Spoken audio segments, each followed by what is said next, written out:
قوي حسين سالم، الاستاذ الكبير قوي اللي اسمه حسين سالم دوت، ده معاه 70% من ثروة الرئيس محمد حسني مبارك. هو اللي يقدر يقول كام في المية او قد ايه بالظبط من ثروة الرئيس محمد حسني مبارك. احنا كان عندنا دولتين في البلد دي، دولة اسمها جمهورية مصر العربية ودولة اسمها جمهورية شرم الشيخ. اللي كان حاكم شرم الشيخ هو الاستاذ حسين سالم.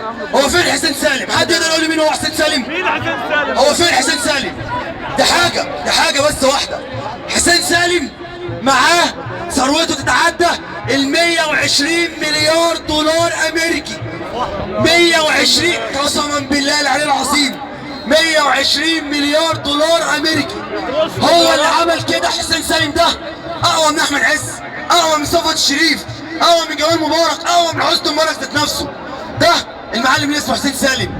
انا بقول للنائب العام عبد المجيد محمود، بقول له انا مصري والناس دي كلها مصريين، بقول له نفسي اعرف ازاي تقول لي حبيبي العدلي انا بحاسبك على الثوره، ازاي ما قدملوش بلاغ صريح ومباشر بدم الشهداء؟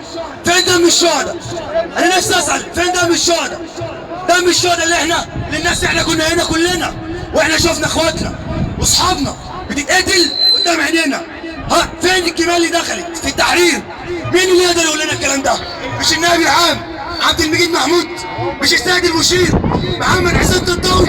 انا بقول له باسم شباب مصر، باسم رجاله وشباب مصر، بقول لك يا سياده المشير، واكيد ولادك في الجيش هيبلغوك، حسبي الله ونعم الوكيل، حسبي الله ونعم الوكيل، حسبي الله ونعم الوكيل. يا سياده المشير محمد حسين طنطاوي، دم اخويا مش رخيص، لازم تجيب كل واحد، لازم تجيب كل واحد مسؤول عندك في الجمال حمير وجمالين. بقى شعب مصر يجي على اليوم اللي يضربوا بجمال وحمير. ليه؟ تحيا مصر، تحيا مصر، تحيا مصر، تحيا مصر، تحيا مصر. يلا العلم فوق مرفوعه، يلا.